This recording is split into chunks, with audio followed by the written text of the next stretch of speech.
जय श्री कृष्णा। राधे राधे। आप सभी को प्रीत पक्ष की इंदिरा एकादशी की हार्दिक शुभकामनाएं। प्रीत पक्ष अर्थात आश्विन के कृष्ण पक्ष की यह एकादशी इंदिरा एकादशी कहलाती है। अन्य एकादशी के व्रत से पुण्य से तो व्रत करने वाले को सर्व सुख और अंत में मोक्ष की प्राप्ति होती है, परंतु इस एकादशी का व्रत करने वाले के 7 पीढ़ियों तक के पितर तृप्त हो जाते हैं। इंदिरा एकादशी का व्रत करने वाला स्वयं तो मोक्ष प्राप्त करता ही है, वह अपने सभी पितरों का उद्धार करके उन्हें भी दिव्य लोकों में प्रवेश का अधिकारी बना देता है। इस एकादशी को भगवान शालिग्राम की पूजा की जाती है और पूजा तथा प्रसाद में तुलसी दलों का अर्थात तुलसी जी की पत्तियों का प्रयोग अनिवार्य रूप से किया जाता है। आज की इस वीडियो में आप सुनिए इंदिरा एकादशी व्रत की संपूर्ण व्रत कथा। प्रिय भक्तजनों, आप इस कथा को बड़े ही श्रद्धा और प्रसन्नचित मन से पूरा अवश्य सुनिए। प्रेम से बोलिए भगवान श्री लक्ष्मी नारायण जी की जय। महाभारत युद्ध में मारे गए अपने सगे संबंधियों की आत्मा को मोक्ष दिलाने, उन्हें संतुष्ट करने की इच्छा से धर्मराज युधिष्ठिर ने भगवान श्री कृष्ण से आश्विन मास के कृष्ण पक्ष की एकादशी के बारे में पूछा कि हे प्रभु, अब आप कृपा करके आश्विन मास के कृष्ण पक्ष की एकादशी की कथा को कहिए। इस एकादशी का क्या नाम है और इस व्रत को करने से कौन सा फल प्राप्त होता है, सब कुछ विस्तार पूर्वक कहिए। तब भगवान श्री कृष्ण ने धर्मराज युधिष्ठिर से कहा, हे धर्मराज, आश्विन मास के कृष्ण पक्ष की एकादशी का नाम इंदिरा है। इस एकादशी का व्रत करने से सभी पाप नष्ट हो जाते हैं, नरक में गए हुए पितरों का उद्धार हो जाता है। हे युधिष्ठिर, इस एकादशी की कथा को सुनने मात्र से ही मनुष्य को अनंत फल की प्राप्ति होती है। अब मैं इस एकादशी की कथा को सुनाता हूँ, तुम ध्यान पूर्वक सुनो। सतयुग में महिष्मती नाम की नगरी में इंद्रसेन नाम का एक प्रतापी राजा राज्य करता था। वह पुत्र पौत्र धन धान आदि से परिपूर्ण था। उसके शत्रु भी सदैव उससे भयभीत रहा करते थे। एक दिन राजा अपनी राज्य सभा में सुखपूर्वक बैठा था कि महर्षि नारद जी वहाँ आए। महल में महर्षि नारद को उपस्थित देखकर राजा आसन से उठकर प्रणाम करके उन्हें आदर सहित आसन दिया। तब महर्षि नारद ने कहा, हे राजन, आपके राज्य में सब कुशल से तो है। मैं आपकी धर्म प्राण्यता देखकर अत्यंत प्रसन्न हूँ। राजा कहने लगा, हे देवसी, आपकी कृपा से मेरे राज्य में सब कुछ कुशल पूर्वक है और आपकी कृपा से मेरे यज्ञ कर्म आदि भी सफल हो गए हैं। हे महर्षि, अब आप कृपा करके यह बताएं कि आपका यहाँ आगमन किस उद्देश्य से हुआ है और मैं आपकी क्या सेवा कर सकता हूँ। राजा की बात सुनकर देवर्षि नारद कहने लगे, हे राजन, मुझे एक महान आश्चर्य हो रहा है कि एक बार जब मैं ब्रह्मलोक से यमलोक गया था, तब मैंने यमराज की सभा में तुम्हारे पिता को बैठे देखा। तुम्हारे पिता महान ज्ञानी, दानी और धर्मात्मा थे, लेकिन एकादशी के व्रत बिगड़ जाने के कारण अब वह यमलोक को चले गए थे। तुम्हारे पिता ने तुम्हारे लिए एक संदेश भिजवाया है। राजा ने यह बात सुनकर बड़ी उत्सुकता से पूछा, क्या संदेश है? महर्षि, कृपा करके जल्दी बताइए।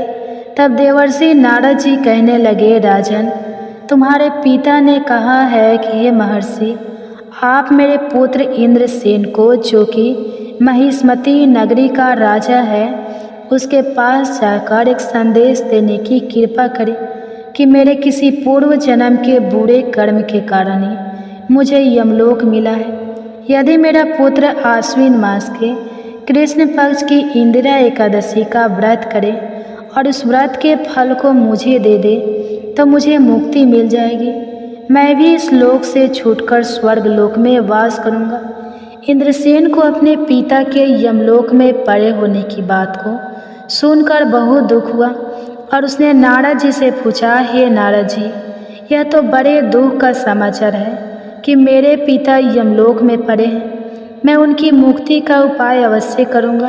अब आप मुझे इंदिरा एकादशी व्रत का विधान बताने की कृपा करें। नारद जी कहने लगे, हे राजन, आश्विन मास की कृष्ण पक्ष की 10वीं तिथि के दिन प्रातः काल श्राद्ध पूर्वक स्नान करना चाहिए। इसके बाद दोपहर को भी स्नान करें। उस समय जल से निकलकर श्राद्ध पूर्वक पितरों का श्राद्ध करें। उस दिन केवल एक समय शुद्ध सात्विक भोजन करें और रात्रि को पृथ्वी पर शयन करें। इसके बाद दूसरे दिन अर्थात एकादशी के दिन नित्य कर्मों से निवृत्त होकर स्नान करने के बाद भक्तिपूर्वक व्रत को धारण करें और इस प्रकार संकल्प ले कि आज से निराहार रहूँगा और सभी भोगों का त्याग कर दूँगा और इसके बाद अगले दिन ही भोजन ग्रहण करूँगा। हे प्रभु, हे नारायण भगवान, आप मेरी रक्षा करने वाले हैं। आप मेरे इस उपवास को संपूर्ण कराइए। इस प्रकार संकल्प करने के बाद आचमन करके दोपहर को शालिग्राम भगवान जी की प्रतिमा को स्थापित करें। ब्राह्मणों को बुलाकर भोजन कराएं और उन्हें दान दक्षिणा अपने सामर्थ्य के अनुसार दें। भोजन का कुछ हिस्सा गाय को जरूर दें और भगवान श्री विष्णु का धूप दीप नैवेद्य आदि से पूजन करें। एकादशी की रात्रि को जागरण करें। इसके बाद द्वादशी तिथि के दिन मौन रहकर बंधु बांधव सहित भोजन करें। हे राजन, यह इंदिरा एकादशी के व्रत की विधि है। अगर तुम आलस्य त्याग कर इस एकादशी के व्रत को करोगे तो तुम्हारे पिता अवश्य ही स्वर्ग के अधिकारी बन जाएंगे, उन्हें भी मोक्ष मिल जाएगा। देवर्षि नारद इस प्रकार राजा को व्रत का सब विधान समझाकर अंतर्ध्यान हो गए। राजा ने फिर इंदिरा एकादशी के आने पर उसका विधि विधान पूर्वक व्रत किया। बंधु बांधव सहित इस व्रत को करने से आकाश से पुष्पों की वर्षा हुई और राजा के पिता यमलोक के रथ पर चढ़कर स्वर्ग लोक को चले गए। इस एकादशी के प्रभाव से ही राजा इंद्रसेन भी इस लोक में सुख भोगकर अंत में स्वर्ग लोक हो गए। भगवान श्री कृष्ण ने धर्मराज से कहा, हे धर्मराज, यह मैंने तुम्हारे सामने एकादशी के महात्म्य का वर्णन किया। इस एकादशी के पढ़ने और सुनने मात्र से ही सभी पापों का नाश हो जाता है और अंत में मनुष्य स्वर्ग लोक का अधिकारी बन जाता है। तो प्रेम से बोलिए भगवान श्री लक्ष्मी नारायण जी की जय। सतयुग में मूर नामक एक भयंकर दैत्य था। वह बड़ा बलशाली और भयानक था। उस भयानक और प्रचंड शक्तिशाली दैत्य ने इंद्र, आदित्य, वसु, वायु, अग्नि आदि समस्त देवताओं को पराजित करके स्वयं से भगा दिया। तब इंद्र सहित सब देवताओं ने भयभीत होकर भगवान उमापति भोले शंकर को अपने दुखों का कारण और उस भयानक दैत्य का वृतांत सुनाया। देवता हाथ जोड़कर बोले, कैलाशवासी अविनाशी मूढ़ दैत्य के भय से भयभीत होकर समस्त देवी देवता बेचैन हुए, मृत्यु लोक में मारे गए। प्रिय भक्तजनों, इसी के साथ अब आप सुनिए तुलसी माता की पावन कथा। एक बार एक राज्य में एक राजा रहा करता था। राजा बहुत ही बुद्धिमान और बलशाली था। राजा सदा ही अपनी प्रजा का बहुत अच्छे से ध्यान रखता था। प्रजा भी राजा को बहुत पसंद करती थी। राजा की 2 बेटियां थीं। राजा अपनी दोनों बेटियों से बहुत प्रेम करता था। राजा की छोटी बेटी देखने में बहुत सुंदर और आकर्षित थी और राजा की बड़ी बेटी छोटी बेटी के मुकाबले थोड़ी कम सुंदर थी। राजा की छोटी बेटी माता की पूजा किया करती थी और सभी लोग राजा की छोटी बेटी से बहुत प्रेम करते थे और बहुत प्रशंसा किया करते थे। राजा भी अपनी छोटी बेटी को बड़ी बेटी से अधिक प्रेम करता था, जिसके कारण राजा की बड़ी बेटी को अपनी छोटी बहन से बहुत नफरत होने लगी थी। राजा की दोनों बेटियां जब बड़ी हो गई तब एक पड़ोस के राज्य में रहने वाले राजकुमार राजा की बड़ी बेटी के लिए रिश्ता लेकर आया। लेकिन जैसे ही उस राजकुमार की नज़रें राजा की छोटी बेटी पर पड़ी तो वह राजकुमार राजा की छोटी बेटी पर आकर्षित हो गया और छोटी बेटी से पहली नज़र में प्रेम करने लगा। उस राजकुमार ने राजा की बड़ी बेटी के साथ विवाह करने से मना कर दिया और उसने राजा से कहा कि मैं आपकी छोटी बेटी से विवाह करना चाहता हूँ। यह सब देखकर राजा की बड़ी बेटी अपनी छोटी बहन से बहुत क्रोधित हो गई और राजा की बड़ी बेटी ने अपनी छोटी बहन को अपना सबसे बड़ा दुश्मन मान लिया। राजा की बड़ी बेटी ने अपनी छोटी बहन से बदला लेने का निर्णय किया। राजा की बड़ी बेटी ने अपनी छोटी बहन को जान से मारने का उपाय सोचा। राजा की बड़ी बेटी ने अपनी छोटी बहन को मारने के लिए सबसे पहले एक लड्डू में जहर मिलाकर अपनी छोटी बहन को दे दिया और उसको लड्डू खाने के लिए कहा। लेकिन लड्डू खाने के बाद भी छोटी बहन को कुछ भी नहीं हुआ। बड़ी बहन यह देखकर बहुत आश्चर्यचकित हो गई, लेकिन बड़ी बहन ने हार नहीं मानी।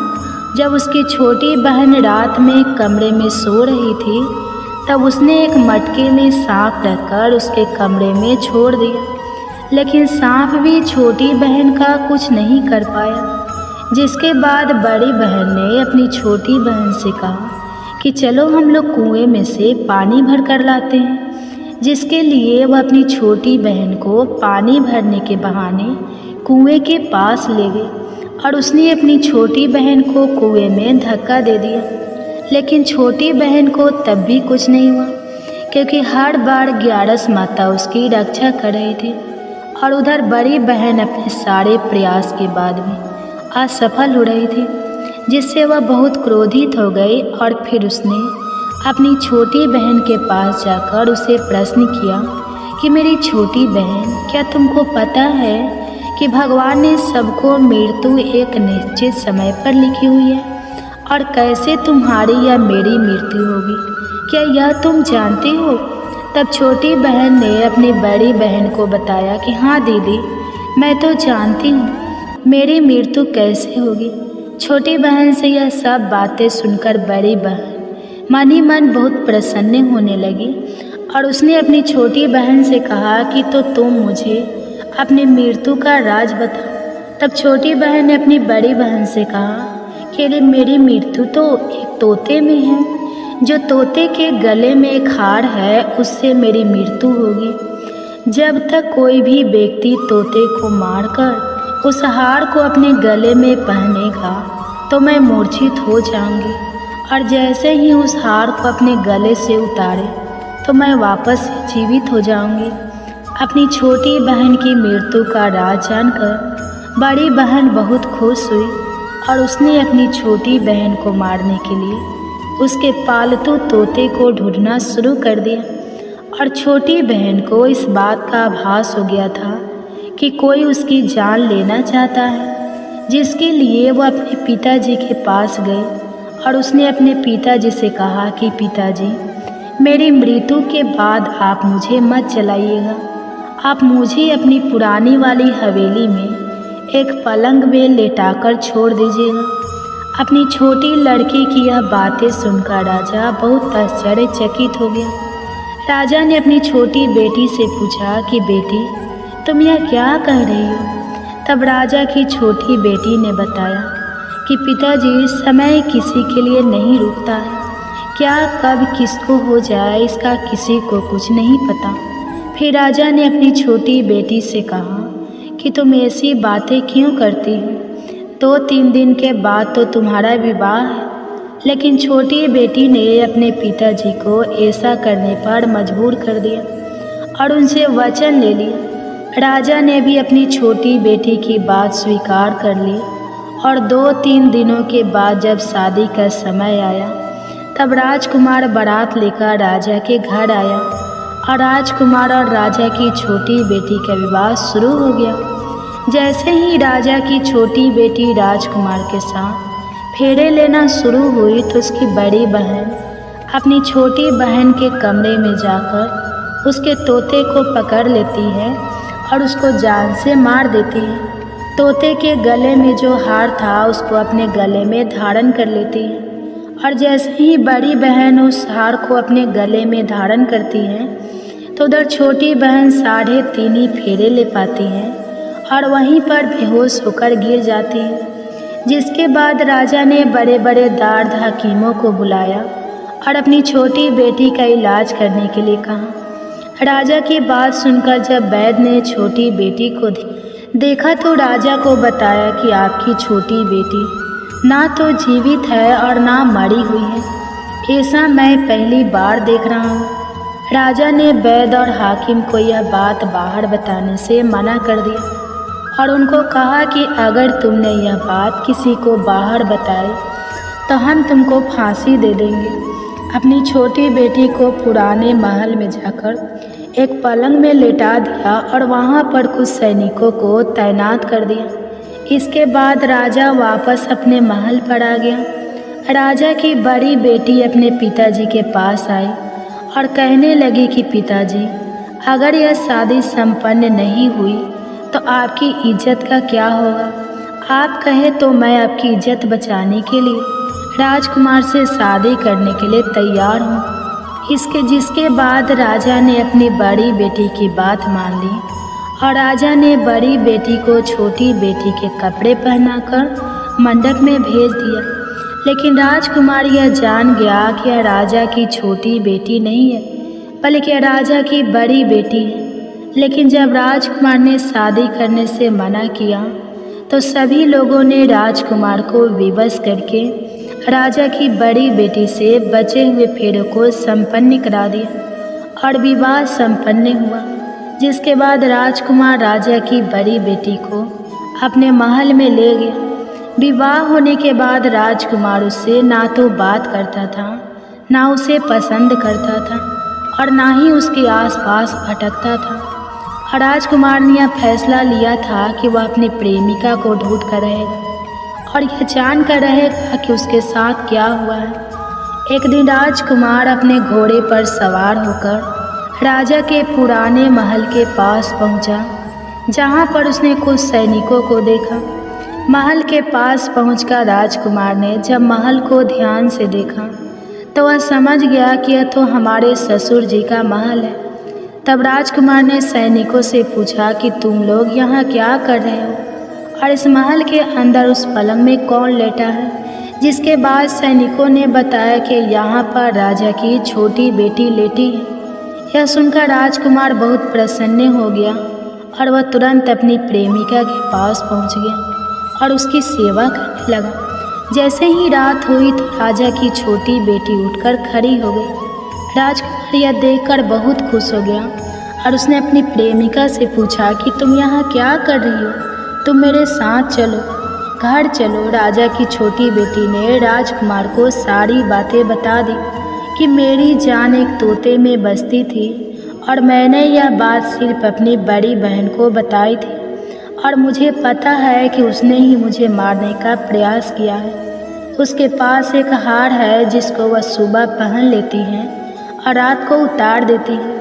जब तक वह हार को पहन कर रखती है तब तक मैं मूर्छित रहती हूँ और जैसे ही वह हार को उतार देती है तो मैं जीवित हो जाती हूँ और जब तक मेरी बड़ी बहन के पास वह हार रहेगा तब तक मैं ऐसे ही जीवित और मूर्छित होती रहूँगी।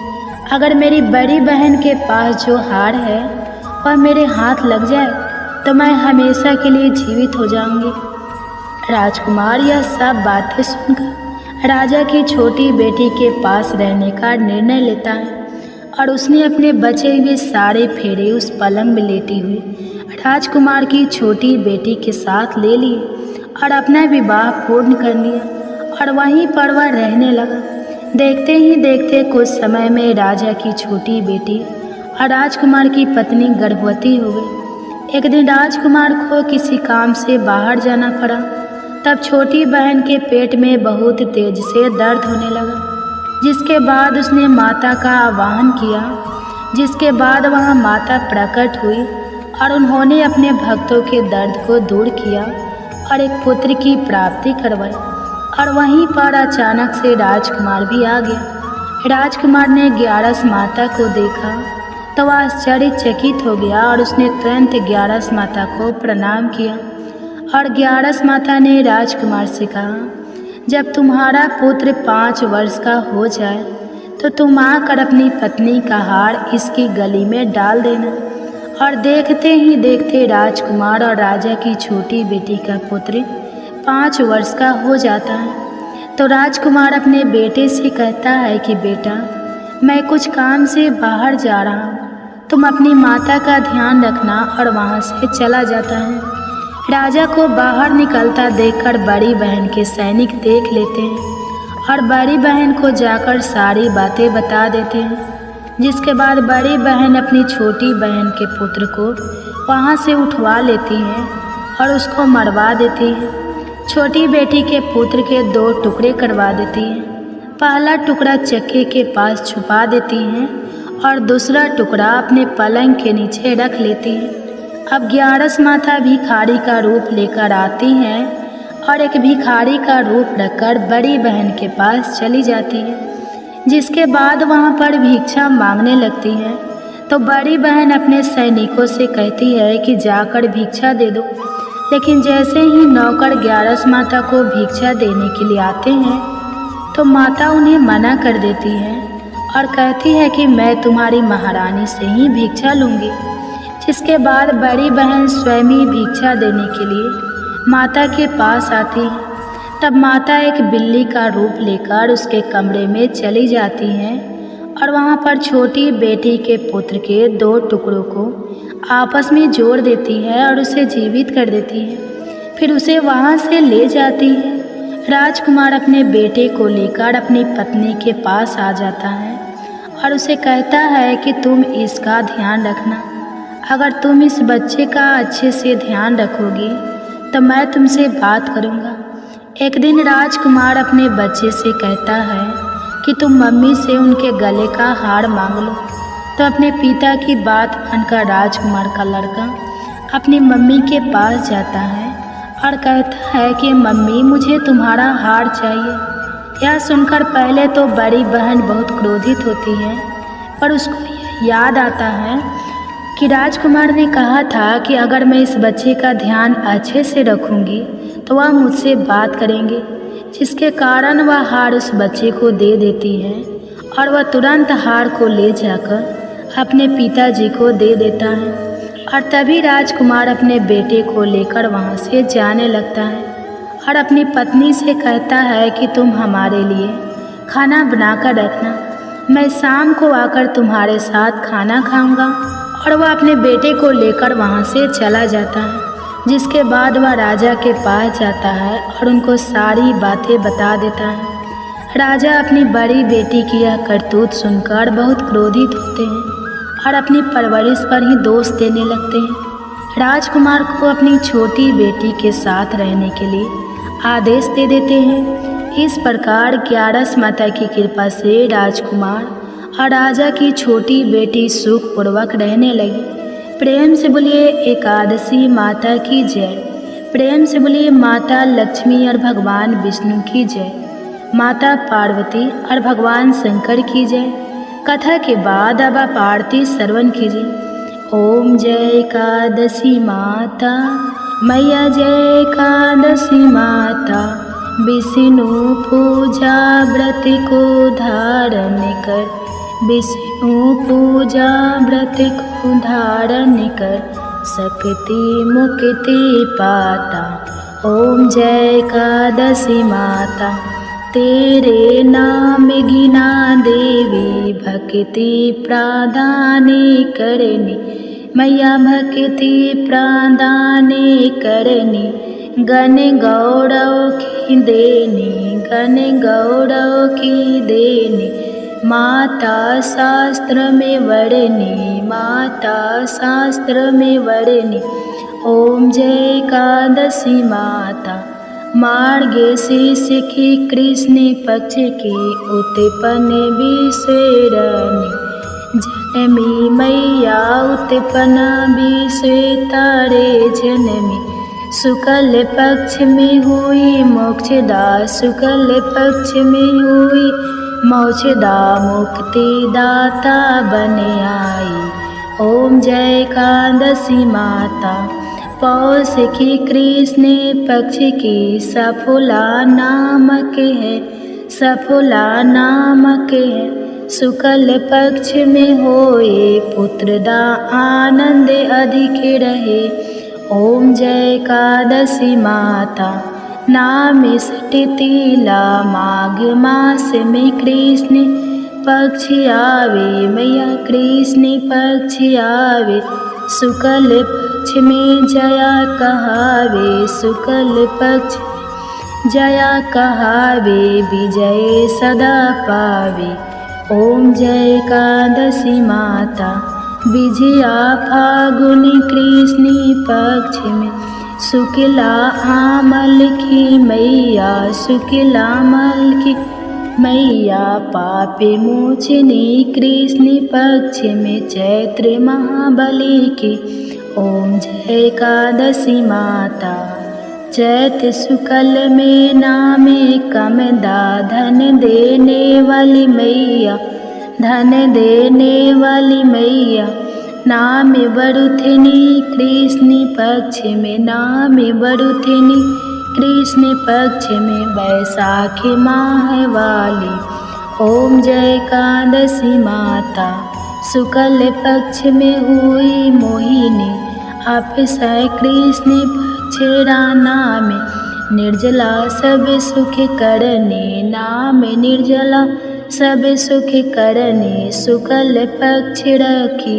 ओम जय एकादशी माता योगिनी नाम आषाढ़ में जानो कृष्ण पक्ष करनी देवसैनी नाम कहाओ शुक्ल पक्ष धरनी। ओम जय एकादशी माता कामिका श्रावण मास में आवे कृष्ण पक्ष कहिए श्रावण शुक्ला होए पवित्र आनंद से रहिए। ओम जय एकादशी माता आजा भाद्रपद कृष्ण पक्ष की परिवर्तन शुक्ला इंद्रा आश्विनी कृष्ण पक्ष में इंद्र आश्विनी कृष्ण पक्ष में भवसागर निकला। ओम जय एकादशी माता पापे कुंसा शुक्ल पक्ष में आपे हरण हारी रामा माँ कार्तिक में आवे सुखदायक भारी। ओम जय एकादशी माता देवोत्थिनी शुक्ल पक्ष की दुख ना सके मैया दुख ना सके मैया पावन मास में करू विनती पावन मास में करू विनती पार करो नैया। ओम जय एकादशी माता परमा कृष्ण पक्ष में होती जन मंगल करनी मैया जन मंगल करनी मैया। शुक्ल मास में होए पगिनी शुक्ल मास में होए पगिनी दुख दरिद्र। ओम जय एकादशी माता जो कोई आरती एकादशी की भक्ति सहित गावे मैया भक्ति सहित गावे। जन गुरु देता स्वर्ग का वासा जन गुरु देता स्वर्ग का वासा निश्चय वह पावे। ओम जय एकादशी माता ओम जय एकादशी माता ओम जय एकादशी माता। प्रेम से बोलिए एकादशी माता की जय। प्रेम से बोलिए लक्ष्मी नारायण भगवान जी की जय। आशा करती हूँ आप सभी का पुत्रदा एकादशी का व्रत सफल हो और भगवान श्री लक्ष्मी नारायण जी की कृपा आप और आपके पूरे परिवार पर सदा बनी रहे। आपको यह कथा पसंद आई हो तो वीडियो को लाइक करिएगा, शेयर करिएगा, कमेंट्स में भगवान श्री विष्णु जी और माता लक्ष्मी जी की जय लिखिएगा और चैनल को सब्सक्राइब कीजिएगा। जय श्री राधे राधे कृष्णा। प्रिय श्रोताओं, एकादशी के दिन एकादशी व्रत कथा के साथ ही ग्यारस माता की कथा की भी अवश्य ही सुननी चाहिए। इससे व्रत का पूर्ण फल प्राप्त होता है। तो आइए सुनते हैं ग्यारस माता की कथा। एकादशी भगवान श्री हरि विष्णु की साक्षात शक्ति है, जिस शक्ति ने उस असुर का वध किया जिससे भगवान भी जीत पाने में असमर्थ थे। उस शक्ति के आगे भला मनुष्य के पाप रूपी असुर कैसे टिक सकते हैं। जिस शक्ति ने देवताओं के कष्ट को हरकर उन्हें सुख दिया, वह प्राणी मात्र को क्या नहीं दे सकती। सुख, समृद्धि, शांति और मोक्ष समस्त सुख सहज ही प्राप्त हो जाते हैं। हे प्रिय भक्तों, 11 माता की भक्ति में इतनी शक्ति है कि जिसके प्रभाव से मनुष्य को सहज ही सभी प्रकार के सुख प्राप्त होते हैं और अंत समय में मोक्ष की प्राप्ति होती है।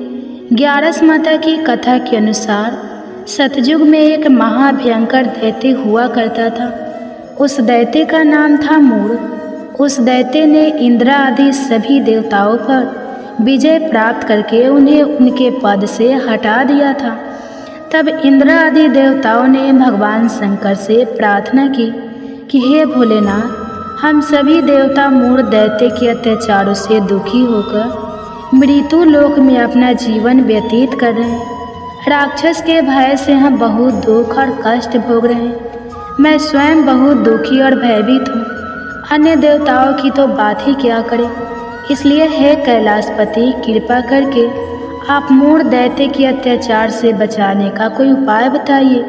हे प्रिय भक्तों, देवराज इंद्र की प्रार्थना सुनकर भगवान शंकर ने कहा, हे देवेंद्र, आप भगवान श्री हरि विष्णु की शरण में जाइए। मधु कैटभ का संहार करने वाले भगवान श्री हरि विष्णु देवताओं को अवश्य ही इस भय से मुक्त करेंगे।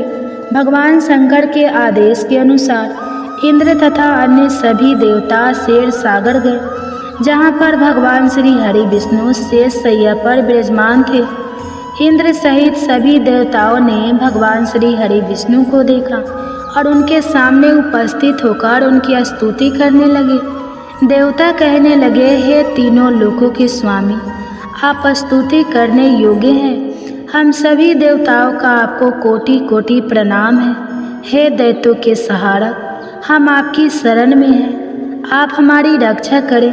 हे त्रिलोकपति, हम सभी देवता दैत्यों के अत्याचार से भयभीत होकर आपकी शरण में आए हैं। इस समय दैत्यों ने हमें स्वर्ग से निकाल दिया है और हम सभी देवता बड़ी ही दयनीय स्थिति में मृत्यु लोक में घूम रहे हैं। अब आप ही हमारे रक्षक हैं, हमारी रक्षा करें। हे जगन्नाथ, आप हमारी रक्षा करें। देवताओं की करुण पुकार सुनकर भगवान श्री हरि विष्णु बोले, हे देवगो, कौन सा दैत्य है जिसने देवताओं को जीत लिया है? आप सभी देवक किसके भय से पृथ्वी लोक में भटक रहे हैं? क्या वह दैत्य इतना बलवान है जिसने इंद्र सहित सभी देवताओं को जीत लिया है? तुम निर्भय होकर मुझे सब हाल बताओ। भगवान श्री हरि विष्णु के स्नेहमय वचनों को सुनकर देवेंद्र ने कहा, हे प्रभु, प्राचीन काल में ब्रह्मा वंश में उत्पन्न हुआ नारी जंगम नाम का एक असुर था, जिसका मूढ़ नामक एक पुत्र है जो चंद्रवर्ती नामक नगरी में निवास करता है, जिसने अपने बल के मृत्यु लोक और देवलोक को जीत लिया है और सभी देवताओं को देवलोक से निकालकर अपने दैत्य कुल के असुरों को इंद्र, अग्नि, यम, वरुण और चंद्रमा आदि सभी को लोकपाल बना दिया है। वह स्वयं सूर्य बनकर पृथ्वी को तापता है और स्वयं मेघ बनकर जल की वर्षा करता है। इसलिए आप इस बलशाली भयानक असुर का संहार करके देवताओं की रक्षा करें। देवेंद्र के मुख से ऐसे वचन सुनकर भगवान श्री हरि विष्णु बोले, हे देवताओं, मैं आपके शत्रु का शीघ्र ही संहार करूँगा। आप सभी इसी समय मेरे साथ चंद्रवर्ती नगरी चलिए। देवताओं की पुकार पर भगवान श्री हरि विष्णु तुरंत ही उनके साथ चल पड़े और उधर दैत्यराज मूढ़ ने अपने तेज से जान लिया था कि भगवान श्री हरि विष्णु युद्ध की इच्छा से उसकी राजधानी में आ रहे हैं। इसलिए अपने राक्षस योद्धाओं के साथ वह भी युद्ध भूमि में आकर गरजने लगा और देखते ही देखते युद्ध प्रारंभ हो गया। युद्ध शुरू होने पर अनगिनत असुर अपने अस्त्र शस्त्रों के धारण करके देवताओं से युद्ध करने लगे, लेकिन देवता तो पहले से ही डरे हुए थे। वह अधिक देर तक राक्षसों का सामना ना कर सके और भाग खड़े हुए। तब भगवान श्री हरि विष्णु स्वयं युद्ध भूमि में आ गए। दैत्य पहले से भी ज़्यादा जोश में भरकर भगवान श्री हरि विष्णु से युद्ध करने लगा।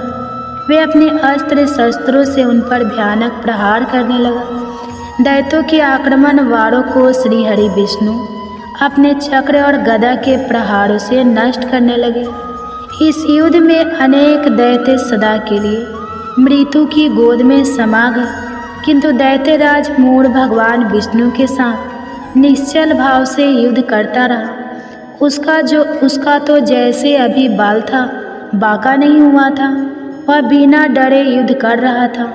भगवान विष्णु मूर्ख को मारने के लिए जिन जिन शास्त्रों का प्रयोग करते, वे सब उसके तेज से नष्ट होकर उस पर पुष्पों के समान गिरने लगते। अनेक अस्त्र शस्त्रों का प्रयोग करने पर भी भगवान श्री हरि विष्णु उससे जीत ना सके। तब वे आपस में मिल युद्ध करने लगे। भगवान श्री हरि विष्णु ससुर से देवताओं के लिए सहस्त्र वर्षों तक युद्ध करते रहे, किंतु ससुर से जीत ना सके। अंत में भगवान विष्णु शांत होकर विश्राम करने की इच्छा से बद्रिका आश्रम स्थित 38 कोस लंबे एक द्वार वाली हेमवती नाम की एक गुफा में प्रवेश कर गए। उस गुफा में भगवान ने शयन किया। भगवान विष्णु के पीछे वह दैत्य भी चला गया। भगवान श्री हरि विष्णु को सोता हुआ देखकर वह दैत्य उन्हें मारने को तैयार हुआ। वह सोच रहा था कि आज तो मैं अपने चीर शत्रु को मारकर हमेशा हमेशा के लिए निशक्तंठ हो जाऊंगा, लेकिन उसकी यह इच्छा पूर्ण ना हो सकी, क्योंकि उसी समय भगवान श्री हरि विष्णु की देह से एक दिव्य वस्त्र धारण किए हुए एक अत्यंत मोहिनी देवी उत्पन्न और राक्षस को ललकार कर उससे युद्ध करने लगी। उस देवी को देखकर राक्षस को घोर आश्चर्य हुआ और वह सोचने लगा कि यह ऐसी दिव्य कन्या कहाँ से उत्पन्न हुई, और फिर वह असुर उस कन्या से लगातार युद्ध करता रहा। कुछ समय बीतने पर उस देवी ने क्रोध में आकर उस दैत्य के अस्त्र शस्त्रों के टुकड़े टुकड़े कर दिए। अब तो उस दैत्य को बड़ा ही क्रोध आया और वह सारी मर्यादाएं भंग करके उस देवी के मल्ल युद्ध करने लगा। उस तेजस्वी कन्या ने उसको धक्का मारकर मूर्छित कर दिया और उसकी मूर्छा टूटने से पूर्व ही उसका सिर काटकर धड़ से अलग कर दिया, और सिर कटते ही वह असुर पृथ्वी पर गिरकर मृत्यु को प्राप्त हुआ।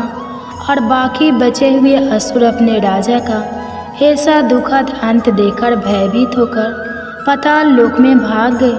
भगवान श्री हरि विष्णु जब निद्रा से जागे तो उस असुर को मरा हुआ देखकर उन्हें घोर आश्चर्य हुआ और वे सोचने लगे कि इस महाबली को किसने मारा है। तब वह तेजस्वी कन्या श्री हरि से हाथ जोड़कर बोली, हे जगदीश्वर, यह असुर आपको मारने को तत्पर था, तब मैंने आपके शरीर से उत्पन्न होकर इस असुर का वध किया है। देवी की बात सुनकर भगवान श्री हरि विष्णु बोले कि तुमने इस असुर को मारा है, इसलिए हे देवी मैं तुमसे अत्यंत प्रसन्न हूँ। इसे मारकर तुमने तीनों लोगों को देवताओं के कष्ट को हरा है, इसलिए तुम अपनी इच्छा अनुसार वरदान मांग लो, मैं तुम्हारी प्रत्येक इच्छा को पूर्ण करूँगा। भगवान की बात सुनकर वह देवी बोली कि हे प्रभु, मुझे यह वरदान दीजिए कि जो भी मनुष्य या देव मेरा व्रत करे उसके सभी पाप नष्ट हो जाए और अंत में उसे स्वर्ग लोक की प्राप्ति हो। मेरे व्रत का आधा फल रात्रि को मिले और उसका आधा फल एक समय भोजन करने वाले को मिले। जो श्रद्धालु भक्ति पूर्वक मेरे व्रत को करे वह निश्चय ही वैकुंठ लोक को प्राप्त करे। जो मनुष्य मेरे व्रत में दिन तथा रात्रि को एक बार भोजन करे वह धन धान्य से भरपूर रहे। कृपा करके मुझे ऐसा वरदान दीजिए। भगवान श्री हरि विष्णु ने कहा, हे देवी, ऐसा ही होगा। मेरे और तुम्हारे भक्त एक ही होंगे और अंत में संसार में प्रसिद्धि को प्राप्त होकर मेरे लोक को प्राप्त करेंगे। हे कल्याणी, तुम एकादशी को पैदा हुई हो, इसलिए तुम्हारा नाम भी एकादशी हुआ, तथा जो मनुष्य इस दिन व्रत करेंगे उनके समस्त पापों समूल नष्ट हो जाएंगे। तुम मेरे लिए अब तीज, अष्टमी, नवमी और 14 से भी अधिक प्रिय हो। तुम्हारे व्रत का फल सभी तीर्थों के फल से भी महान होगा। यह मेरा अष्टांग का कथन है। इतना कहकर भगवान श्री हरि विष्णु उसी स्थान पर अंतर ध्यान हो गए। तो सभी प्रेम से बोलिए एकादशी माता और विष्णु भगवान की जय। हे प्रिय भक्ति, तो आइए अब सभी मनोकामनाओं को पूर्ण करने वाली तुलसी माता की बड़ी ही पावन कथा को सुनते हैं। एक बार एक गांव में एक बुजुर्ग महिला रहा करती थी। वह प्रतिदिन पूजा पाठ किया करती थी। वह रोज तुलसी माँ की पूजा करती थी और वह बुजुर्ग महिला रोज तुलसी माता से कहती, हे तुलसी माँ, तुम मुझे बहू दे, पीताम्बर की धोती दे, मीठा मीठा घास दे, बैकुंठ में वास दे, चटक की चाल दे, पटक की मौत दे, चंदन का काठ दे, रानी का काज दे, दाल भात का भोजन दे, ग्यारस की मौत दे और कृष्ण जी का कंधा दे। वह बुजुर्ग महिला हर महीने में तुलसी माता की रोज पूजा करती थी और उनके बिरले को रोज सींचती थी। तुलसी माता बुजुर्ग महिला की बात सुनकर धीरे धीरे सूखने लगी। तभी भगवान श्री कृष्ण जी ने देखा कि तुलसी माता सूख रही है और तभी एक दिन भगवान श्री कृष्ण तुलसी माता जी के पास प्रकट हुए और भगवान श्री कृष्ण जी ने तुलसी माता से पूछा, तुम क्यों सूख रही हो?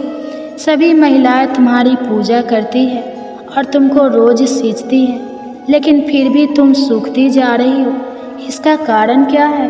जिसके बाद तुलसी माता ने भगवान श्री कृष्ण जी से कहा कि हे प्रभु, एक बुजुर्ग महिला मेरे पास रोज आती है और रोज एक ही बात बोलती है कि हे तुलसी माता, सबकी दाता, मैं तेरा बिरला सींचती हूँ, तो मुझे बहू दे, पीताम्बर की धोती दे, मीठा मीठा घास दे, बैकुंठ में वास दे, चटक की चाल दे, पटक की मौत दे, चंदन का काठ दे, रानी सर राज दे, दाल भात का भोजन दे, ग्यारस की मौत दे और कृष्ण जी का कंधा दे। मैं उस बुजुर्ग महिला की सारी मनोकामनाएं पूरी कर सकती हूँ, लेकिन उसकी एक मनोकामना पूरी नहीं कर सकती। मैं कृष्ण जी का कंधा कहाँ से दूंगी? भगवान श्री कृष्ण जी तुलसी माता की यह बात सुनकर जोर जोर से हंसने लगे और फिर भगवान श्री कृष्ण जी ने तुलसी माता जी से कहा कि तुम चिंता मत करो, जब वह बुजुर्ग महिला की मृत्यु होगी तब मौके पर मैं और आप ही कंधा दे देंगे। आप सुबह जब वह पूजा करने आए तब कह देना कि सब कुछ तुम्हें मिल जाएगा। कुछ दिनों बाद वह वृद्ध महिला ठोकर खाकर रास्ते में गिरकर मर गई। पूरे गांव के सभी लोग आए और उस महिला को सभी लोग धर्मात्मा मानते थे। उसको तुलसी जी की डकुरी कहते थे।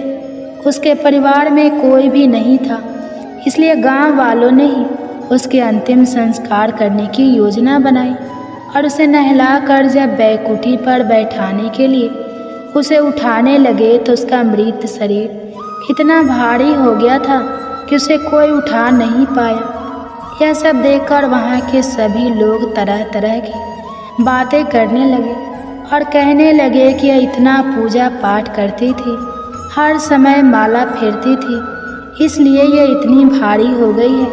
वही पूरे गांव में चर्चा होने लगी कि डोकरी माई कोई भक्ति नहीं करती थी या छल कपट करती थी। हम जिसे धर्मात्मा समझते थे वह पापी है जो कि किसी से भी नहीं उठ पा रही है। यह इसके कर्मों की सजा है। इधर भगवान ने सोचा कि मेरे भक्तों की निंदा हो रही है, इसलिए भगवान ने बूढ़े ब्राह्मण का वेश धारण करके वहाँ पर आए और वहाँ पर जितने भी लोग इकट्ठे हुए थे उनसे पूछने लगे कि यहाँ पर इतनी भीड़ क्यों लगी है, जिससे लोग कहने लगे कि यह डोकरी माई मर गई है और पाप इतना था कि इससे यह उठ ही नहीं पा रही है। सब उठाकर थक गए। तब ब्राह्मण जी ने कहा कि मुझे एक बार डोकरी के कानों में कहने दो, फिर वह देखो कैसे उठती है। तो सभी लोगों ने कहा कि आप भी प्रयास करके देख लीजिए। तब भगवान ने उस वृद्ध महिला के कानों में कहा कि हे डोकरी माई, देखो मैं आ गया।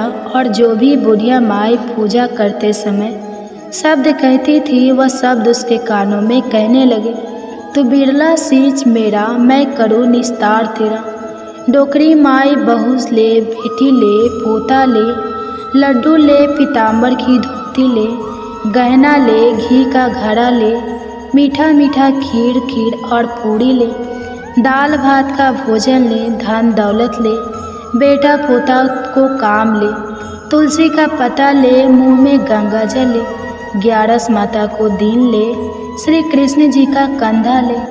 इतना सुनते ही डोकरी हल्की हो गई। भगवान ने बोला आओ और उसको उठाओ। भगवान ने हाथ लगाया और डोकरी उठ गई। सबको बड़ा ही आश्चर्य हुआ। उसे खूब धूमधाम से ले जाया गया। भगवान उसे अपने कंधे पर ले गए। पूरे गांव में इसकी चर्चा होने लगी, जिससे उसको मुक्ति मिल गई और वह बैकुंठ में चली गई। सभी लोग देखते रह गए। सभी लोगों ने देखा कि शमशान घाट तक तो ब्राह्मण साथी आया था, लेकिन अब वह दिखाई नहीं दे रहा है। इससे लोगों को समझ में आ गया कि वह और कोई नहीं, स्वयं भगवान ही बूढ़े ब्राह्मण के रूप में आए थे। तो बोलिए श्री राधा कृष्ण भगवान की जय। बोलिए श्री तुलसी शालिग्राम जी की जय। साल 2025 में आने वाली प्रीत दोष से मुक्ति दिलाने वाली, पापों का नाश करने वाली, पूर्वजों को तृप्त करने वाली और मोक्ष की राह पर ले जाने वाली इंदिरा एकादशी किस दिन पड़ने जा रही है? 16 या 17 सितंबर।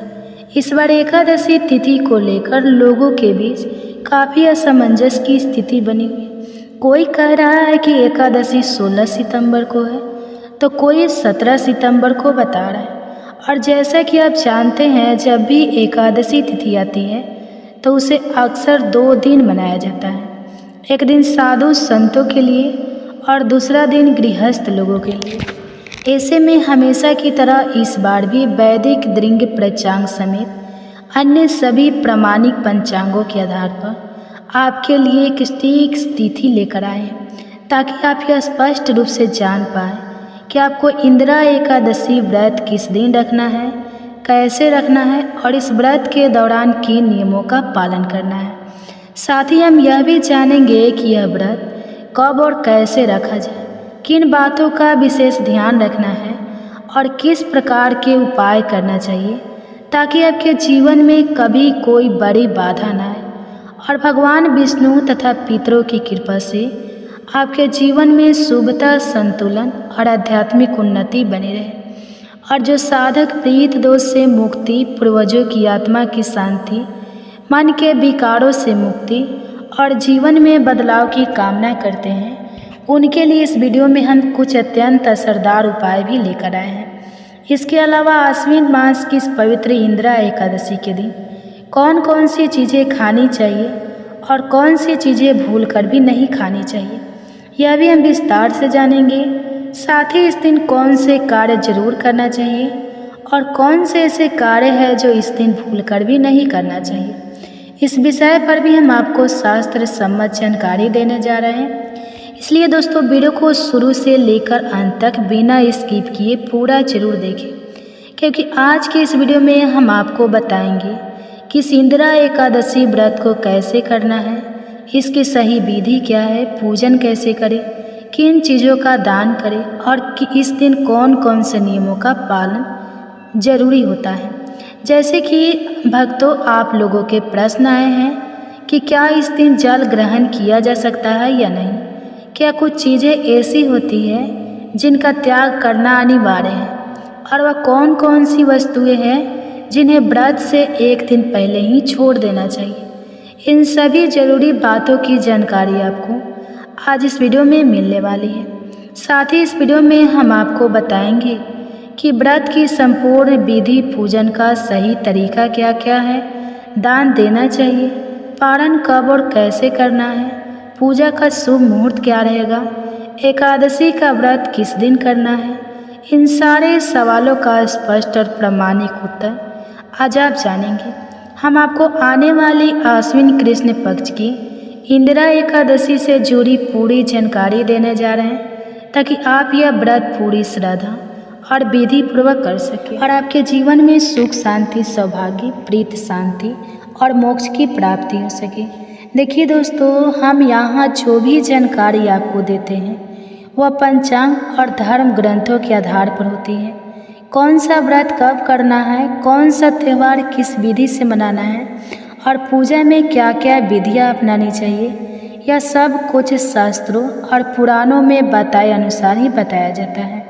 हमारी हर जानकारी सटीक और प्रामाणिक होती है। व्रत की तिथि, समय, शुभ मुहूर्त और विधियाँ सब कुछ पंचांग और पुराणों के अनुसार बताई जाती है।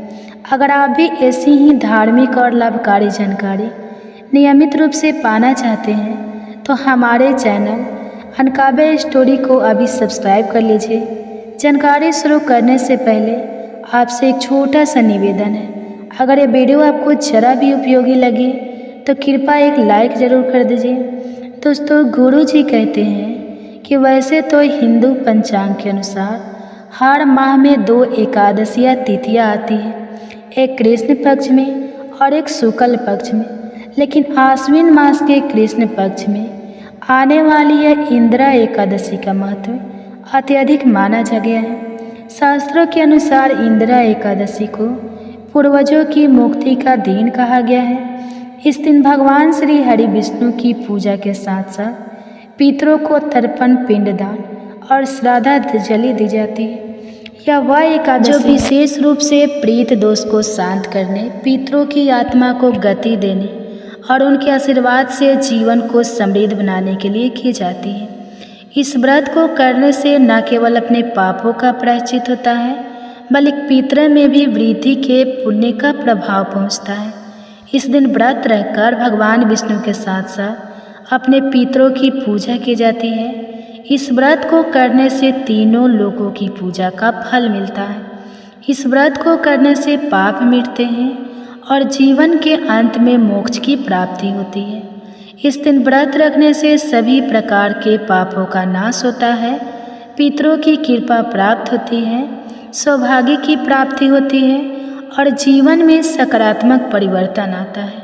पद्म पुराण में इस एकादशी की महिमा का वर्णन करते हुए कहा गया है, एकादशी च प्रोता इंदिरा नाम तस्या समृता तस्या प्रीतगना सर्वे विष्णु लोकम में प्रचायिता। अर्थात आश्विन मास के कृष्ण पक्ष की इस इंदिरा एकादशी को जो श्रद्धा पूर्वक विधि पूर्वक करता है, उसके पितर पापों से मुक्त होकर विष्णु लोक को प्राप्त होते हैं और व्रती को स्वयं भगवान विष्णु की कृपा प्राप्त होती है। इस दिन भगवान विष्णु की पूजा के साथ साथ पितरों के नियमित तर्पण, पिंडदान और ब्राह्मण भोज का अत्यंत महत्व होता है।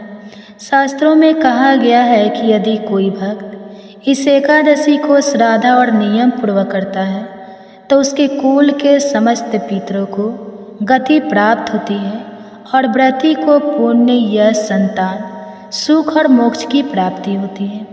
इस दिन यज्ञ, दान, व्रत, कीर्तन, कथा, श्रवण और ध्यान का विशेष महत्व होता है। साथ ही शास्त्रीय मान्यता है कि यदि कोई व्यक्ति किसी कारणवश उपवास नहीं भी कर पाता है, तब भी यदि वह इस दिन श्रद्धा से भगवान श्री हरि की पूजा करे, विष्णु सहस्त्र नाम का पाठ करे, दीप दान करे और धर्मशास्त्रों में बताए गए विशेष उपाय कर ले, तो उसे भगवान विष्णु और पितरों की कृपा अवश्य प्राप्त होती है। तो चलिए दोस्तों, वीडियो में आगे हम विस्तार से जानेंगे कि इस व्रत की सही विधि क्या है, पूजा का शुभ मुहूर्त क्या रहेगा, पारण किस दिन और किस समय करना है, इस दिन क्या खाना है और क्या नहीं, और इस व्रत को कैसे सफल और फलदायक बनाया जाए। इसलिए जुड़े रहिए हमारे साथ और अनकाबे स्टोरी चैनल को सब्सक्राइब करना बिल्कुल मत भूलिए। आइए अब हम इस इंदिरा एकादशी व्रत से जुड़ी अगली महत्वपूर्ण बातों की ओर बढ़ते हैं, जहां हम विस्तार से जानेंगे व्रत की विधि, पूजन का तरीका, पारण का समय और जीवन को शुभ और शांतिपूर्ण बनाने वाले सरल उपाय। भक्तों, हमारे शास्त्रों में एकादशी तिथि का महत्व सभी तिथियों में सर्वोपरि बताया गया है। विशेषकर यह इंदिरा एकादशी जो प्रीत पक्ष में आती है, वह केवल स्वयं के लिए नहीं बल्कि अपने पूर्वजों के लिए की जाने वाली वह तपस्या है जो अनगिनत पीढ़ियों को गति और आशीर्वाद प्रदान करती है। पद्म पुराण के अनुसार इस दिन जो श्रद्धा और निष्ठा से भगवान श्री हरि विष्णु की पूजा करता है और पितरों के निमित्त तर्पण करता है, वह 7 जन्मों तक प्रेत दोष से मुक्त रहता है। इस दिन पवित्र नदियों में स्नान, विशेषकर गंगा, यमुना, सरस्वती, गोदावरी, नर्मदा या किसी तीर्थ जल में स्नान करने का विशेष महत्व है। दोस्तों, वीडियो में आगे बढ़ने से पहले एक छोटी सी विनती है। यदि आप इस एकादशी पर अपने और अपने परिवार पर भगवान विष्णु और पितरों की असीम कृपा प्राप्त करना चाहते हैं तो कृपया कमेंट बॉक्स में जय श्री हरि जरूर लिखें और हमारी इस सेवा को आगे बढ़ाने के लिए चैनल को सब्सक्राइब करना ना भूलें। साथ ही कमेंट्स में अपनी राशि भी जरूर लिखें ताकि हम आपको आपकी राशि के अनुसार विशेष उपाय बता सकें जिनसे आप अपने जीवन में शुभता, स्थिरता और पितृ शांति पा सकें। शास्त्रों के अनुसार आश्विन मास की कृष्ण पक्ष की एकादशी तिथि भगवान श्री हरि विष्णु और प्रीत गणों को प्रसन्न करने की अत्यंत शुभ तिथि मानी गई है। विष्णु पुराण में वर्णन आता है कि इस दिन जो व्यक्ति व्रत, उपवास, दान और विष्णु पूजन करता है वह कभी धन और संतान सुख से वंचित नहीं रहता और उसे पितरों की आत्मा की शांति का विशेष पुण्य प्राप्त होता है। इस दिन एक विशेष वस्तु का दान करने से समस्त प्रीतक संतुष्ट हो जाते हैं और वह वस्तु है तिल। काले तिल से तर्पण और दान करने का इस दिन विशेष महत्व बताया गया है। यदि आप व्रत नहीं भी कर पा रहे हैं तो केवल तिल का दान करके, जल अर्पण करके और विष्णु सहस्त्र नाम का पाठ करके भी आप इस व्रत का पूर्ण फल प्राप्त कर सकते हैं। शास्त्रों में कहा गया है कि यदि कोई व्यक्ति सभी एकादशियों का व्रत ना भी कर पाए तो केवल इस एक इंदिरा एकादशी का व्रत विधि पूर्वक कर ले तो उसके कुल के समस्त पितरों को मुक्ति मिलती है और जीवन भर उसे विष्णु कृपा का लाभ मिलता है। यदि आप अपने जीवन से प्रीत दोष हटाना चाहते हैं, अगर आप बार बार आ रही बाधाओं से मुक्ति पाना चाहते हैं तो इस एकादशी पर ब्रह्मा मुहूर्त में उठकर स्नान करके भगवान श्री हरि विष्णु का पूजन करें, तिल, वस्त्र और अन्न का दान करें और पितरों के निमित्त पिंड दान और तर्पण अवश्य करें। चलिए भक्तों, अब हम आपको बता देते हैं इंदिरा एकादशी की सही तिथि, समय और शुभ मुहूर्त के बारे में। हिंदू पंचांग के अनुसार आश्विन मास के कृष्ण पक्ष की एकादशी तिथि 16 सितंबर को रात 12:23 से प्रारंभ हो रही है, जो 17 सितंबर को रात 11:40 पर समाप्त होगी। ऐसे में उदय तिथि के हिसाब से इंदिरा एकादशी का व्रत 17 सितंबर 2025 को रखा जाएगा। ब्रह्मा मुहूर्त का समय सुबह 4:33 से लेकर 5:20 तक रहेगा और अभिजीत मुहूर्त दोपहर 11:49 से 12:39 तक रहेगा। जो भक्तों, अब आप समझ चुके हैं कि इंदिरा एकादशी व्रत कब और कैसे करना है, क्या नियम अपनाना है और किन बातों का ध्यान रखना है। अगले वीडियो में हम जानेंगे कि इस दिन किन चीज़ों का दान सबसे श्रेष्ठ माना गया है, किस उपाय से प्रीत दोष शांत होता है और कैसे आप अपने जीवन में अस्थायी सुख शांति प्राप्त कर सकते हैं। तो जुड़े रहिए हमारे साथ अनकाबे स्टोरी चैनल पर और ऐसे ही प्रामाणिक शास्त्र समस्त जानकारी के लिए इस चैनल को अवश्य सब्सक्राइब करें। अब बात करें व्रत के पारण की, तो एकादशी व्रत का पारण द्वादशी तिथि पर किया जाता है।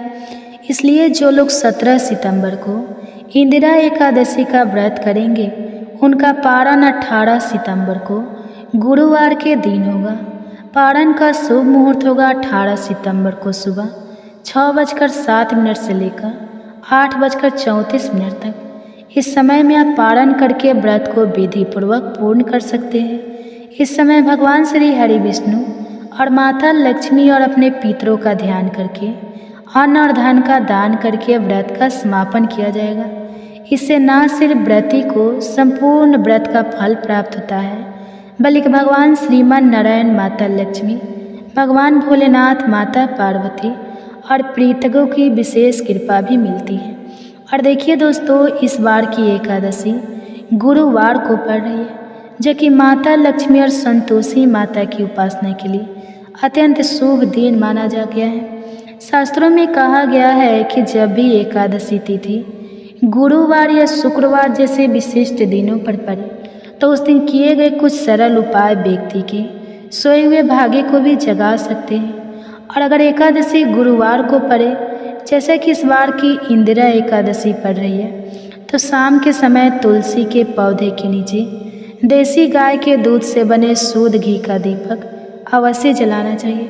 ऐसा करने से व्यक्ति का दुर्भाग्य सौभाग्य में बदल जाता है। साथ ही इस दिन भगवान शिव के मंदिर जाकर एक लोटा जल अर्पित करना भी अत्यंत पुण्यदायी माना गया है।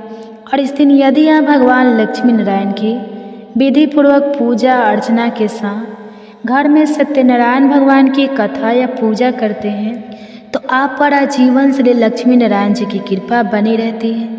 इस दिन की शुरुआत आपको सूर्योदय से पहले करनी चाहिए। उठकर स्नान आदि से निर्वित होकर सबसे पहले घर के मंदिर को साफ करें, भगवान को स्नान कराएं, पंचामृत से अभिषेक करें, फिर गंगा जल से शुद्ध कर भगवान को पीले वस्त्र पहनाएं और पीले फूलों की माला अर्पित करें।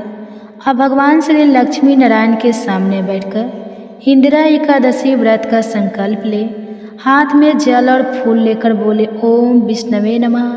मैं श्री हरि विष्णु की कृपा पाने हेतु इंदिरा एकादशी का व्रत कर रही हूँ। हे प्रभु, मुझे श्रद्धा और नियम से यह व्रत पूर्ण करने की शक्ति दे। अब भगवान विष्णु की पूजा प्रारंभ करें। उन्हें जल, अक्षत, चावल, पीले फूल, तुलसी पत्र अर्पित करें। फिर धूप और घी का दीपक दिखाएं। यदि संभव हो तो पंचामृत से स्नान कराएं, अन्यथा केवल गंगा जल छिड़के। पूजा में पीले फल, मिष्ठान और तुलसी पत्तों के साथ भोग अर्पित करें। इसके बाद भगवान विष्णु के मंत्र ओम नमो भगवते वासुदेवाय का जाप करें। इसका 108 बार जाप करना अत्यंत फलदायक होता है। अब चाहे तो विष्णु चालीसा या विष्णु सहस्त्र नाम का पाठ भी कर सकते हैं।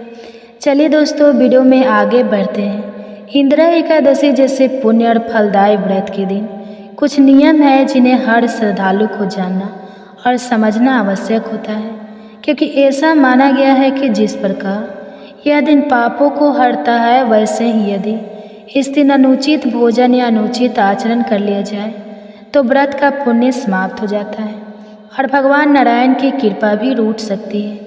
इसलिए इस पवित्र तिथि पर सबसे पहली बात तो यह समझ लीजिए कि इंदिरा एकादशी के दिन किसी भी मनुष्य को मांसाहार का सेवन भूलकर भी नहीं करना चाहिए। साथ ही साथ इस दिन मदिरा का सेवन करना भी महापाप की श्रेणी में आता है। अब हो सकता है कि आप में से कुछ लोग यह बात पहले से जानते हो, लेकिन अधिकांश हिंदू भाई बहनों को यह नहीं जानते। इस दिन कुछ ऐसी सामान्य दिखने वाली वस्तुएं हैं जिनका सेवन करना शास्त्रों में वर्जित बताया गया है। भक्तों, अगर आप व्रत रखते हैं तो यह अत्यंत शुभ बात है, परंतु यदि किसी कारणवश आप व्रत नहीं भी कर पा रहे हो या आपके घर में कुछ सदस्य ऐसे हो जो व्रत नहीं रखते, तो उन्हें भी इस दिन कुछ खास वस्तुएं जैसे बैगन की सब्जी, मसूर की दाल, मूली, प्याज, लहसुन, सलजम, गोभी और सेम जैसी चीज़ों का सेवन नहीं करना चाहिए। ये सारी वस्तुएं तमोगुणी होती हैं और इनका सेवन एकादशी तिथि में शास्त्रों में मांस के समान दोषपूर्ण बताया गया है। इतना ही नहीं, शास्त्रों के अनुसार इस दिन इन चीज़ों को छूना भी नहीं चाहिए। इसलिए यदि आप व्रत नहीं भी कर रहे हैं तो भी सात्विकता का पालन करें और इन सभी खाद्य पदार्थों से दूर रहें। विशेषकर आश्विन मास के कृष्ण पक्ष में आने वाली इस एकादशी में, जो कि पितरों की शांति के लिए समर्पित मानी जाती है, सात्विक जीवन शैली का महत्व और भी अधिक बढ़ जाता है। अब बात करें उन लोगों की जो पान, गुटखा, सिगरेट, तंबाकू या अन्य किसी भी प्रकार की नशीली चीज़ों का सेवन करते हैं, तो उन्हें कम से कम इस इंदिरा एकादशी के दिन तो इन सभी चीज़ों से दूरी बनाए रखनी चाहिए, क्योंकि इस दिन नशीले पदार्थों का सेवन न केवल आपके शरीर को दूषित करता है, बल्कि आपके घर के वातावरण में अशांति फैलाता है और भगवान नारायण की कृपा भी उस घर से दूर हो जाती है।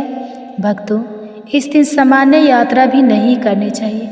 मतलब यह कि यदि आप किसी तीर्थ यात्रा या धार्मिक कार्य से जुड़ी यात्रा पर जा रहे हैं तो एक अलग बात है, लेकिन यदि आप केवल मौज मस्ती या घूमने फिरने के लिए यात्रा की योजना बना रहे हैं तो उसे टाल देना ही उचित होता है, क्योंकि एकादशी का दिन मन को भगवान की ओर लगाने का होता है, ना कि इधर उधर भटकाने का। हाँ, यदि कोई अत्यंत आवश्यक कार्यवश यात्रा करना ही पड़े तो उसमें कोई दोष नहीं है, लेकिन फिर भीतर से भगवान का ध्यान बना रहना चाहिए। अब आइए जानते हैं कुछ विशेष और अचूक उपाय जो यदि इस दिन कर लिया जाए तो व्यक्ति के जीवन में माता लक्ष्मी, भगवान विष्णु और पितरों की असीम कृपा बरसने लगती है। गरुड़ पुराण और ब्रह्मा विवर्त पुराण में उल्लेख है कि यदि कोई व्यक्ति इंदिरा एकादशी के दिन अपने पितरों की आत्मा की शांति के लिए विशेष उपाय करता है तो प्रीत दोष, कुल दोष और पूर्वजों की अशुभ आत्माओं का प्रभाव समाप्त हो जाता है। सबसे पहला और प्रभावी उपाय है किसी पवित्र जलाशय, नदी या तालाब में जाकर मछलियों को आटे की गोलियां खिलाना। ऐसा करने से पितरों की आत्मा को तृप्ति मिलती है और घर में सुख, शांति और समृद्धि आती है। वहीं इंदिरा एकादशी के दिन किसी योग्य ब्राह्मण, गौ सेवा संस्थान, वृद्धाश्रम या जरूरतमंद व्यक्ति को भोजन करवाना, वस्त्र देना और तिल, कुश, चावल और जल से तर्पण करना अत्यंत पुण्यदायी माना गया है। इसके अतिरिक्त शिव महापुराण में यह बताया गया है कि इस दिन भगवान शिव के शिवलिंग पर 1 लोटा जल अर्पित करना विशेष रूप से अपने पितरों की ओर से अत्यंत फलदायी होता है। और शाम के समय किसी शिव मंदिर जाकर शिवलिंग के समक्ष एक शुद्ध देसी घी का दीपक जलाए। ऐसा करने से न केवल प्रीत दोष शांत होता है, बल्कि कुबेर की तरह आपको भी धन, सुख और स्थिरता का आशीर्वाद मिल सकता है। कहा गया है कि केवल एक बार शिव मंदिर में दीपक जलाने से कुबेर को अपार संपत्ति का वरदान प्राप्त हुआ था। तो सोचिए, जब आप अपने और अपने पूर्वजों के नाम से वह दीपक जलाएंगे तो वह कितना शुभ और चमत्कारी परिणाम देगा। अब हम विस्तार से जानते हैं कि इस अत्यंत शुभ और पुण्यदायी तिथि इंदिरा एकादशी के दिन किन वस्तुओं का दान करना चाहिए, किन का नहीं करना चाहिए और किन कार्य से बचना चाहिए। भक्तों, यह दिन केवल एक तिथि नहीं है, यह एक ऐसा अवसर है जो हमें आत्मचिंतन, आत्मनिरीक्षण और आत्म सुधार का अवसर देता है। पुराणों के अनुसार इस दिन जो भी व्यक्ति सच्चे हृदय से दान करता है उसके सभी पाप नष्ट हो जाते हैं और उसे उत्तम लोकों की प्राप्ति होती है। इस दिन प्रातः काल स्नान आदि के पश्चात भगवान विष्णु की पूजा करें और फिर दान करें, परंतु दान करने से पूर्व एक बात का विशेष ध्यान रखें कि जो भी दान करे वह सच्चे मन से करे, संकोच या दिखावे के बिना। आप इस दिन निम्न वस्तुओं का दान कर सकते हैं: जल से भरा हुआ तांबे या मिट्टी का कलश जिसमें सौंफ, शक्कर और सफ़ेद वस्त्र हो, पंखा, चावल, सत्तू, गुड़, छत्ता, चप्पल, मौसमी फल जैसे खरबूजा और आम, शीतल जल से भरी सुराही, ये सभी वस्तुएं अत्यंत पुण्यदायक मानी गई है। अब जान लेते हैं कि इस दिन किन वस्तुओं का दान वर्जित माना गया है।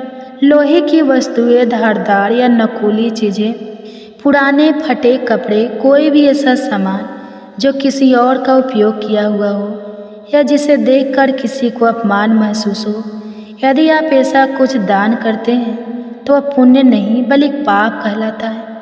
अब आते हैं सबसे महत्वपूर्ण विषय पर। इस दिन कौन से कार्य नहीं करना चाहिए।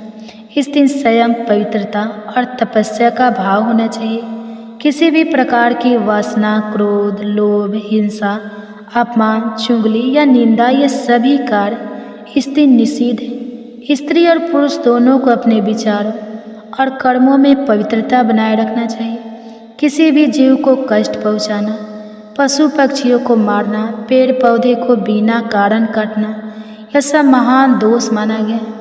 मांसाहार, नासाप शब्द बोलना, अश्लीलता या विद्रता, यह सब पुण्य को छीन कर देते हैं। इस दिन प्राधिपति को भी संयम रखना चाहिए और ब्रह्मचर्य का पालन करना चाहिए। विशेषकर आश्विन मास और प्रीत पक्ष में तो यह और भी आवश्यक हो जाता है। इसके अलावा इस दिन क्रोध से बचे और किसी से कटु वचन ना कहे। यदि किसी बात पर मन अशांत हो जाए तो मौन व्रत धारण करें और भगवान का नाम लें। इस दिन बोले गए शब्द ब्रह्मांड में विशेष प्रभाव छोड़ते हैं। पीपल और तुलसी जैसे पवित्र वृक्षों का पूजन अवश्य करें, लेकिन दोपहर या संध्या के बाद इन्हें स्पर्श ना करें। इंदिरा एकादशी के दिन तुलसी माता को स्पर्श करना वर्जित माना गया है, इसलिए तुलसी के पत्ते एक दिन पहले ही तोड़कर रख लेना चाहिए। और अंत में तुलसी माता की पूजा का विशेष महत्व है। इस दिन प्रातः काल उठकर स्वच्छ वस्त्र धारण करें, तुलसी के पौधे के समक्ष दीपक जलाएं, ताजे फूल अर्पित करें और यदि घर में नकारात्मकता हो तो तुलसी जल को घर के प्रत्येक स्थान पर छिड़कें, विशेषकर रसोई, पूजा स्थान और शयन कक्ष में। इससे घर का वातावरण शुद्ध होता है और सकारात्मक ऊर्जा का संचार होता है। विशेष रूप से रात्रि के समय भगवान विष्णु का रात्रि जागरण करके पूजा करना, मंत्रों का जाप करना, साथ ही तुलसी के पौधे के आसपास घी का दीपक रखें और नियमित रूप से उसका पूजन करें। इस दिन के व्रत और पूजा से भगवान विष्णु की विशेष कृपा प्राप्त होती है। दोस्तों, अगर आपको हमारी ये वीडियो जरा से भी पसंद आई हो तो एक प्यारा सा लाइक ज़रूर कर दीजिए। आपका एक लाइक हमें और भी अच्छे वीडियो बनाने की प्रेरणा देता है। और अगर आप पहली बार हमारे चैनल पर आए हैं तो सबसे पहले चैनल को सब्सक्राइब जरूर कर लीजिए, साथ ही उस छोटे से बेल आइकन को भी दबा दीजिए ताकि जब भी हम नया वीडियो अपलोड करें उसकी सूचना आपको सबसे पहले मिल जाए।